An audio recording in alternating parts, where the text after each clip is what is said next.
For those of you who have been here before, you've heard me talk about the details, what employers have to do, what's the minimum essential health benefits, reporting, blah, blah, blah. We're not going to do that today. We're going to talk about what may be, because that's really where we are right now. And I have you beat, Marcia. I did my slides on Sunday, and 2 hours ago there's been a change, so we'll talk about that a little bit. The Affordable Care Act, as of 1:30 this afternoon, is still in place as is, despite great efforts, media attention, lobbying, tweeting, etc. We're still where we were a year ago. So the requirements for employers 50 or more are still in place. However, the big issue right now is what is going to happen with subsidies. So, as you may know, the ACA is a program whereby lower income Americans who are not otherwise covered by their employer, by Medicare, etc., can apply through state exchanges and get subsidized health care. The government in Obamacare guaranteed those subsidies so that the insurance companies would provide the policies and then get the reimbursement from the government to fill in whatever the difference was between what the policyholder was paying and what it actually cost the insurance company plus profit to provide that policy. President Trump has each month, as those subsidy payments come due, threatened to cut off those subsidies. And what that has done and how that impacts you as employers is caused a huge disruption in pricing or potential pricing. So the insurance companies have to figure out what they're going to price out both on the exchanges and sort of generally for 2018. They don't know if they're getting those subsidies or not. Month to month. Trump just allowed it to go for August or for September. We'll have this news cycle again in October if the legislature doesn't Congress doesn't come up with some fix.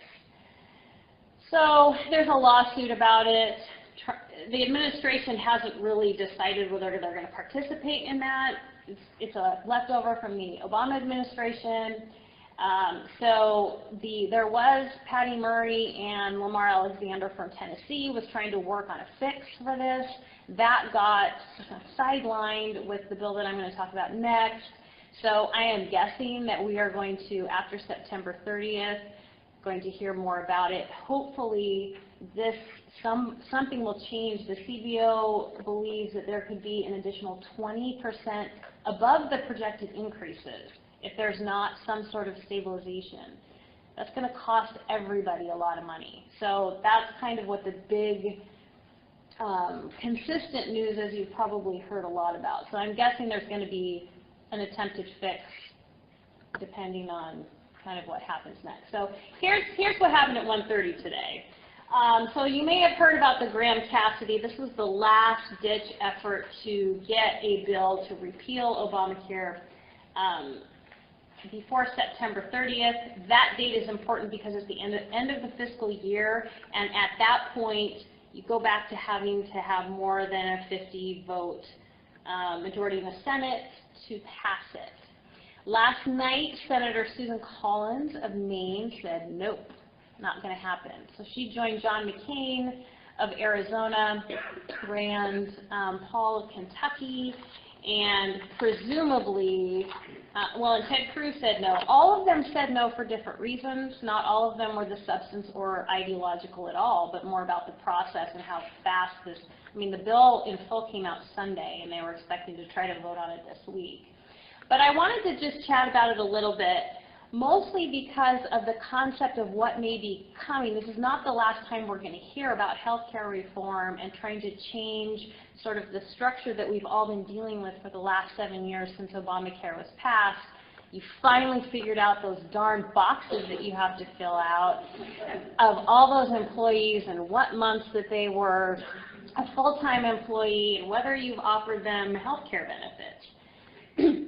Graham-Cassidy fundamentally changes the federal government's role in the development of what healthcare looks like. So it's really a block grant program.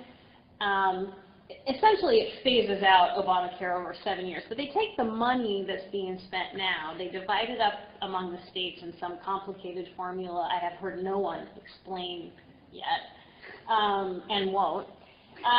And so it says, okay, Washington State, here's your money. Figure it out. And so, you know, that can be great and can provide some great ways to innovate. We've got some great innovators here in Washington State, and so that has the potential to do some great things. And so we may continue to hear that it just needs to, I think, go through more of a process, because states in 2 years cannot get up to speed to develop an entire healthcare system for their population from, you know, top to bottom.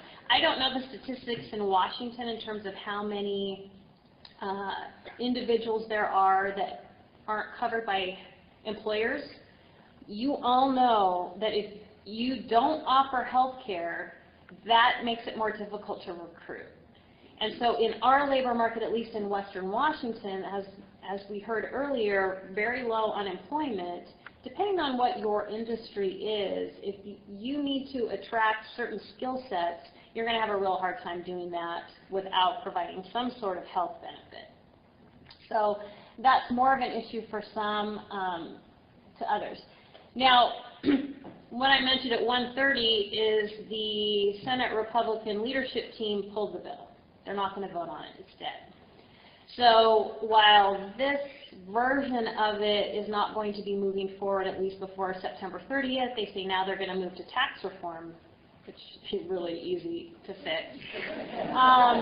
And you know, this could tie into tax reform.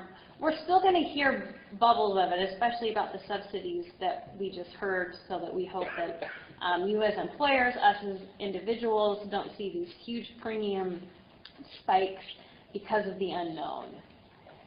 So the other thing that you may have heard about is the bill that Bernie Sanders has presented, which is Medicare for All. And I'm not going to go into a lot of detail about this. This is going to change over time. This is not something that anybody expects to pass in the current Congress, maybe even not the next Congress. In part, this is just to continue Bernie Sanders' theme for when he was running for Congress. It's also very interesting to me that this is now something that potential presidential candidates for the next presidential cycle on the Democratic side have to decide if they're going to sign on to this or not, if that's going to be part of their platform or not. But it's something that's been obviously floating out there for a while. So this particular bill basically is what it says it is. They would eliminate all Medicare, all Medicaid, all of the benefits that you get through TRICARE, the military. That, because everybody, when you are born, you would be enrolled in a Medicare-type program. The services would be essentially what we all are used to now. The essential health benefits from the ACA would be provided and guaranteed. And you wouldn't pay any copays. There wouldn't be necessarily any caps. So the biggest question, of course, is how is this going to get, who's going to pay for this? The current funding probably isn't going to pay for this. And I've heard a lot of things floated out there. Of course, the one that struck me was the employers. That, of course, employers are going to have to pay. Now, some of that is you're not paying for health care premiums anymore. And that's a huge cost to you. I have no idea at the end of the day if this would be comparable in terms of what tax on employers would look like. But of course you're going to have to pay, because if you're not having to pay premiums anymore, you're not going to just get off scot-free. So I do think that it'll be a combination of things. Again, I don't think this is going to happen anytime soon, but it's a very interesting concept that is going to get floated out there a lot. Again, this doesn't impact you now, but is all of these things that are getting floated out there is going to have an impact on your bottom line in one way or another. And at this point, there's really nothing you can do except call your congressperson and your senator and tell them what you would like. But that's the state as it is now. It'll be interesting to see. I thought when we were started to plan this 6 months ago that I might have something more substantive to talk about.